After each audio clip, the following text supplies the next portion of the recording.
குயவனே குயவனே படைப்பின் காரணனே, களிமண்ணான என்னையுமே கண்ணோக்கி பார்த்திடுமே.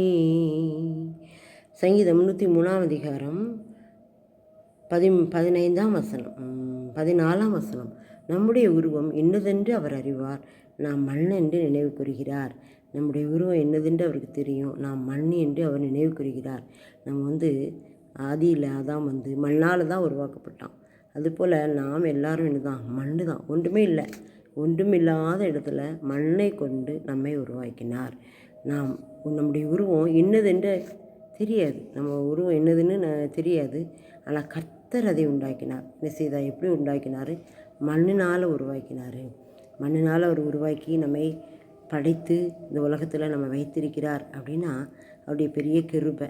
அது நம்முடைய உருவமே என்னதுன்னு தெரியாத நேரத்தில் நம்மை படைத்து நம்மை ஒரு மனிதனாக உருவாக்கி நமக்கு ஒரு ஜீவனை கொடுத்து, நமக்கு ஒரு வாழ்வை கொடுத்து, நமக்கு ஒரு குடும்பத்தை கொடுத்து, நமக்கு ஒரு சபையை கொடுத்து நம்மை வாழ வைத்திருக்கிறாரே, அவருக்கு நாம் எவ்வளோ நன்றியுள்ளவர்களாக இருக்கணும்.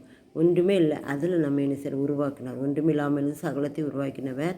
நம்முடைய உருவம் என்னதென்று அவர் அறிவார். நான் மண் என்று நினைவு. மண்ணு தான், மண்ணில் ஒன்றுமே இல்லை.